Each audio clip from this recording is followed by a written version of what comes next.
Maruti Suzuki Swift isn't just a car, it's an emotion. Eat, sleep, Swift, repeat says it all. This car has been sold millions of times in India, making it one of the most successful hatchbacks to be sold in the country ever.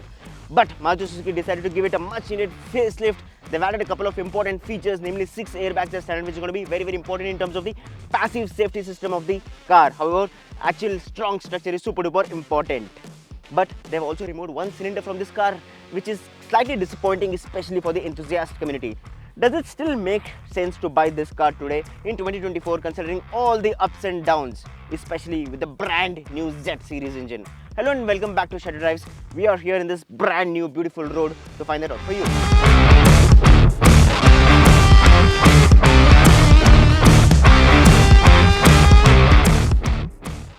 So keep the third generation Swift and this one, the fourth gen, next to each other, and it would be slightly difficult for a common person to identify which is the new car. Of course, when you pay attention, you do realize it, all thanks to the brand new gloss black finish grille.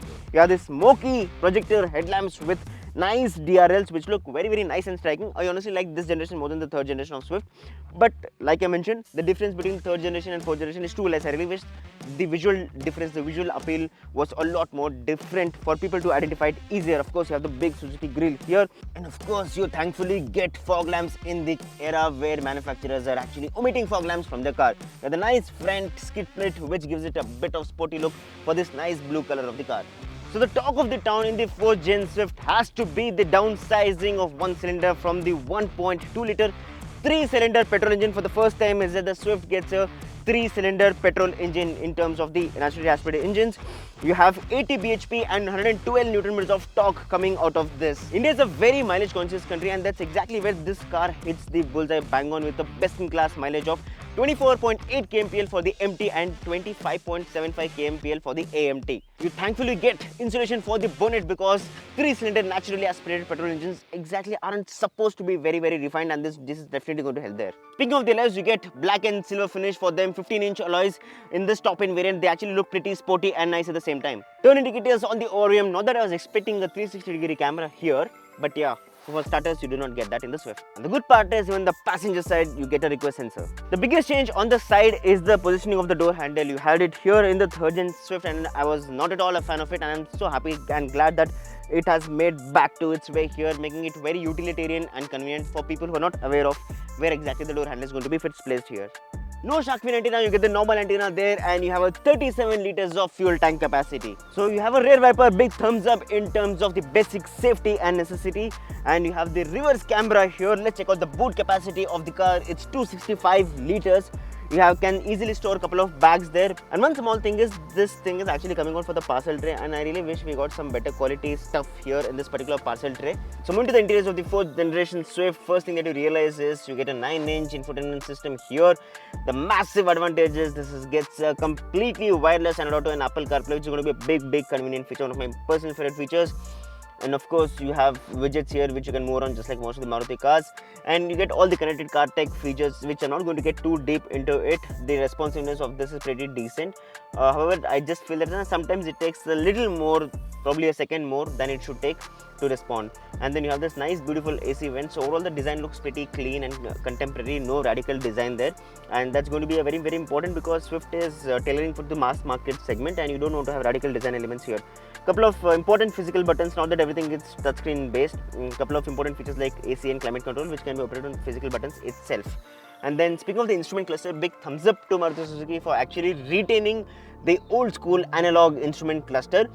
But my friend Romil actually pointed out that this particular tachometer gets a silver surround for it, but the speedometer does not get it, which is a big OCD triggering factor for me. And I think it's barely few rupees extra for Maruti Suzuki to have it on the right side. It would have looked so nice. Now there is this omission which looks little bit of eyesore. Kind of new steering wheel here with a gloss finish which looks nice, and these 3 buttons which are inspired from Maruti Suzuki Desire 10 years ago itself need to retire. They do not look nice, and they feel that they are an eyesore, they stick out. You have start stop button on the right, which is a good thing. Of course, auto start stop, on, ESP off, everything can be handled here. Now the bigger addition is in the front you also get a wireless charging pad.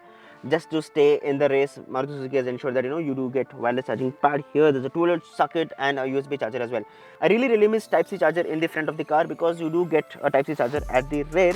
Not big of an issue, but yeah, something is better than nothing. You have the AMT gearbox here, which we're going to talk about in detail when we drive the car. You have manual dimming IRVM, no auto dimming IRVM, but again, this does the job fairly well. And you have the seats, which are fairly comfortable but not very comfortable. It's just driving the Swift after the Citroen C3, and I strongly believe that Citroen C3 had better comfort seats. Of course, no sunroof here is going to be a little disappointing for customers who are looking for a sunroof, especially in India, where sunroof is a big factor in deciding any car's purchase. And honestly, it's fine, because this isn't exactly a premium hatchback. This is a mass market hatchback, so that's fine, not much of a problem. These are of course the pads, and no mirror or no illumination right there. Manual handbrake for the win, no electric parking brake in this particular car. So moving to the rear of the car, first thing that you realize is you have a magazine pocket here, but you do not have it here. So if you want to read a magazine in the Swift, you have to sit in this side and not this side. That's a little strange for some reason. And you have rear AC vents, which is a big advantage in tropical summers of India. Overall, the legroom is pretty decent, not extremely good or something, but it's definitely manageable, no stress at all. The underside support is decent, and it feels not so cumbersome. You can easily manage distances up to 500-600 kilometers, no problem at all. And yes, you have the Type C charger, like I mentioned earlier, which is going to be very helpful. And you do not get a basic rear center armrest for some reason. I really wish you had one, especially in the top end variant, because this is more about the comfort factor than a luxury itself. And speaking of the gearbox, this is paired to an AMT gearbox, and the gear shifts are jerky. You do realize that the car is shifting gears. It's not very smooth or something. It's the typical AMT behavior that is there. You'll have to drive it very sedately for you to have a nice gear shifting experience. That is a relatively nice gear shifting experience.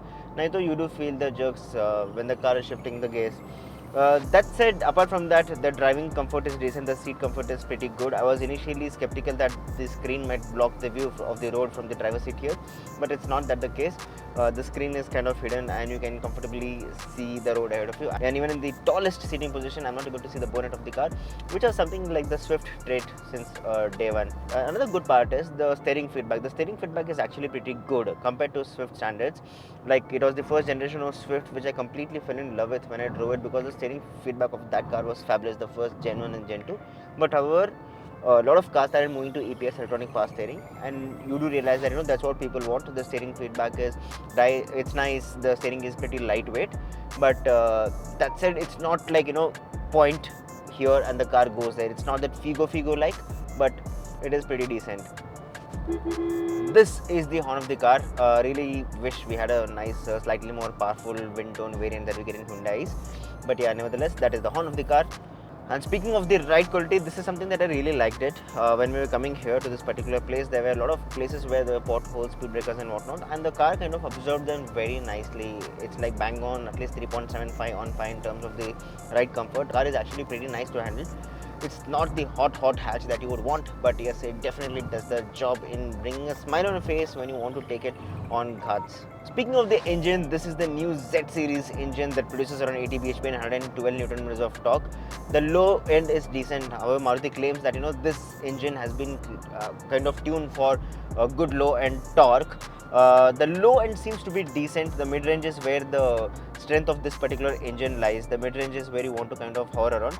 But one thing is, take it higher. It's the high range that when you're going on top of the range in the RPM levels, closer to 5,500, 6,000 RPMs, you do not get that jolt that you kind of expect from a car like Swift. So the sweet spot is around the mid range of this. So in a nutshell, I think the Swift has definitely evolved in this particular generation in terms of the bells and whistles, the features, and the slightly relatively more fuel efficient engine. But that said, the fact that this gets one cylinder less now is slightly bothering for the enthusiast community. But overall, in a nutshell, the car is pretty good on space, the practicality, of course, it now gets better features. And however, if there is one small fly in the ointment, that is the fact that the automatic gearbox of this particular car isn't exactly the best of the best. So let us know in the comment section if you're going to pick this over its rivals like the Grand i10 Neos or the Citroen C3. Signing off, see you soon in another video. Take care and drive safe.